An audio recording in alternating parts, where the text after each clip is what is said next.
Hello, this is Michael Silva. In this episode, we are going to talk about the various types of insurance that the independent security consultant needs to have. All independent security consultants need to have business insurance. The purpose of having this insurance is to provide protection for the business and to protect the personal assets of the owner. While protecting yourself is important, a much more practical reason for having insurance is this. Most clients will not hire you unless you have the specific types and amounts of insurance coverage that they required. The three types of business insurance most commonly needed by consultants include general liability insurance, commercial auto insurance, and professional liability insurance. General liability insurance provides coverage against claims such as property damage, bodily injury, personal injury, and other types of claims that occur as a result of the operation of your business. General liability insurance can also cover the cost of defending you against the lawsuits related to the claims outlined above. Even if you are not found negligent, the cost of defending yourself against a frivolous lawsuit can be substantial. General liability insurance does not provide any coverage related to automobiles or other vehicles that you use in your business. General liability insurance also does not provide coverage against any professional mistakes that you make or liability that occurs as a result of your errors or omissions. Commercial auto insurance is similar to personal auto insurance, but offers increased limits of coverage and greater flexibility. Commercial auto insurance can be required when vehicles are owned by a company or operated by one of its employees.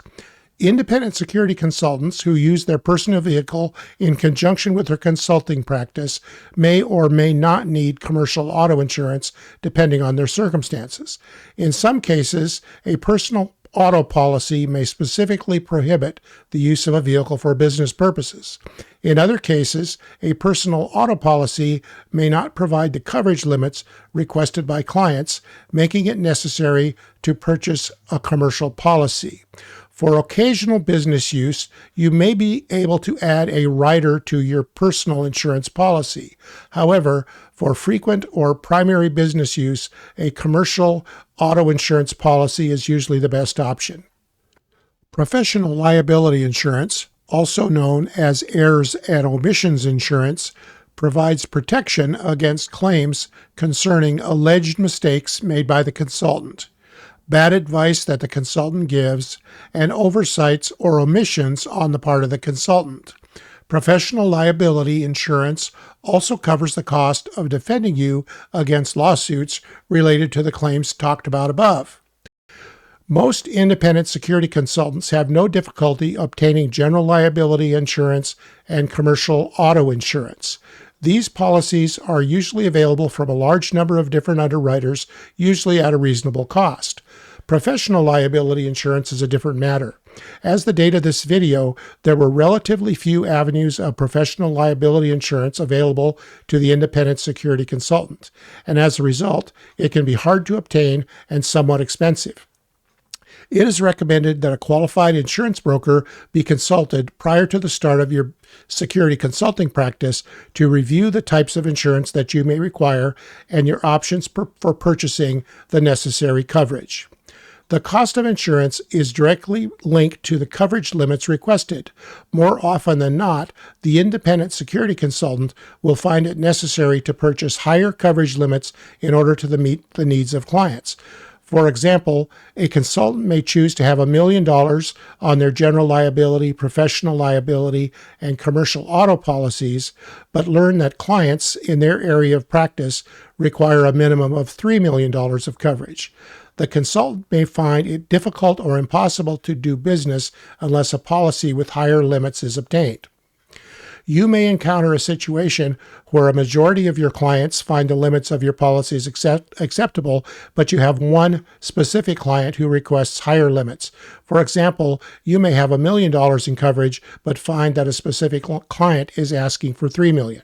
In some cases, you can convince the client to accept the coverage limits that you have, but if this doesn't work, you may need to increase the limits of your policies or purchase an umbrella policy just for this specific client. Umbrella policies can provide coverage of the amount between the limits of your underlying policy and the limits that your client is requesting. Sometimes the client will require that you maintain insurance not only while the work is being performed, but also for several years afterwards. You need to factor these costs into your proposal if you are purchasing an umbrella policy just to meet the requirements of a specific project. You may need to pay for the umbrella policy for several additional years after the project has been completed to satisfy the client's requirements. Unfortunately, you may come across cases where the insurance coverage requested by a client is unobtainable or prohibitively expensive.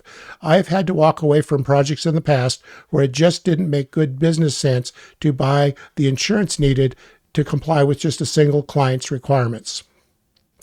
Other types of insurance. There are two other types of insurance that may be needed. The first of these is cyber liability insurance. Any business that stores or processes client information online is vulnerable to cyber risks like data breaches, ransomware attacks, or phishing schemes. Cyber liability insurance can help cover costs related to these incidents, including legal fees, customer notification, and credit monitoring if data is compromised. While cyber liability insurance is relatively new, I expect that many clients may soon require this type of coverage in the years to come if they don't require it already. Workers' compensation insurance. Typically, a sole proprietor consultant without employees is not required to have workers' compensation insurance. Workers' compensation laws generally only apply to employers with employees, providing benefits if an employee is injured on the job. Since sole practitioners don't have employees, they are usually exempt from this requirement. However, some states may require this type of insurance, and some clients include it as a requirement in their contracts.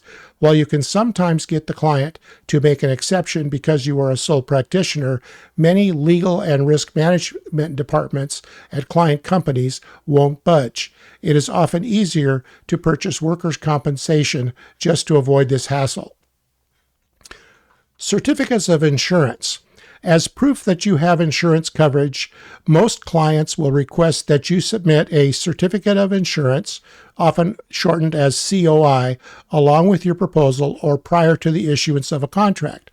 The COI specifies the limits on your policies and the type of insurance that you have.